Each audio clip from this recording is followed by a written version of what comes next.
سورہ التوبہ آیت 38 تا 49۔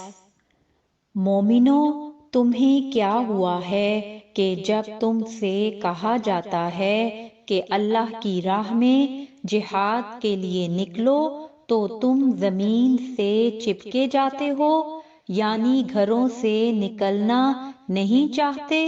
کیا تم آخرت کی نعمتوں کو چھوڑ کر دنیا کی زندگی پر خوش ہو بیٹھے ہو؟ سو دنیا کی زندگی کے فائدے تو آخرت کے مقابل بہت ہی کم ہیں۔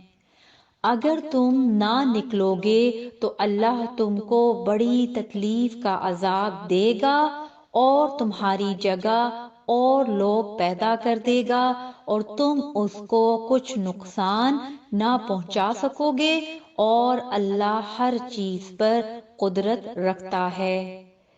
اگر تم پیغمبر کی مدد نہ کرو گے تو اللہ ان کا مددگار ہے۔ وہ وقت تم کو یاد ہوگا جب ان کو کافروں نے گھر سے نکال دیا۔ اس وقت دو ہی شخص تھے جن میں ایک ابو بکر رضی اللہ تعالی عنہ تھے، دوسرے ہمارے پیغمبر صلی اللہ علیہ وسلم۔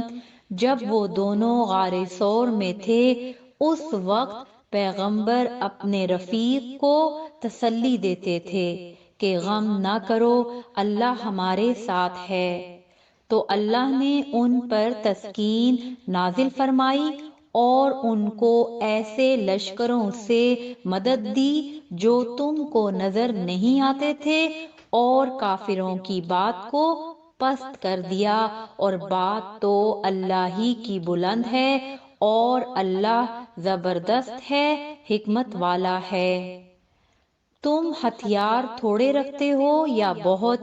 گھروں سے نکل آؤ اور اللہ کے رستے میں مال اور جان سے جہاد کرو، یہی تمہارے حق میں بہتر ہے، بشرطے کہ سمجھو۔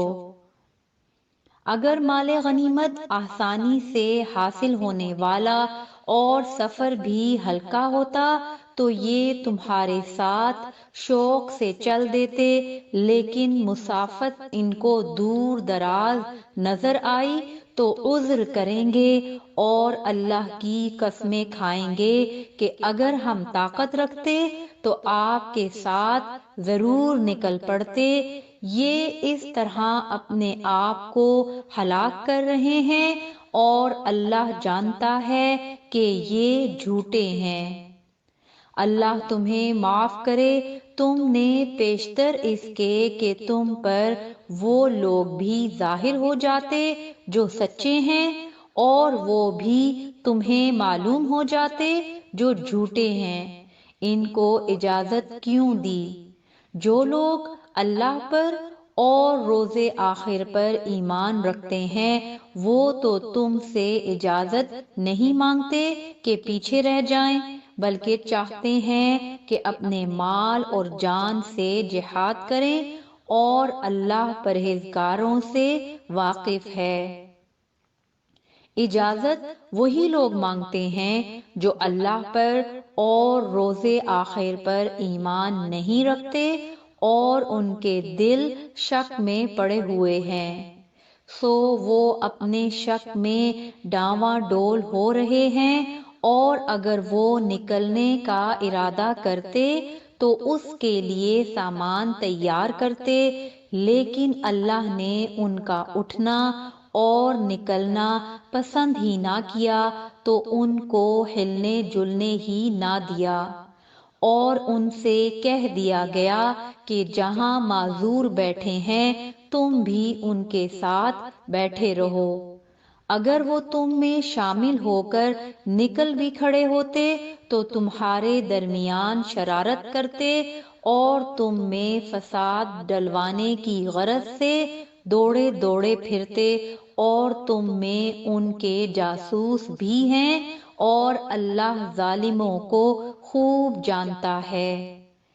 یہ پہلے بھی طالب فساد رہے ہیں اور بہت سی باتوں میں تمہارے لیے الٹ پھیر کرتے رہے ہیں، یہاں تک کہ حق آ پہنچا اور اللہ کا حکم غالب ہوا اور وہ برا مانتے ہی رہ گئے۔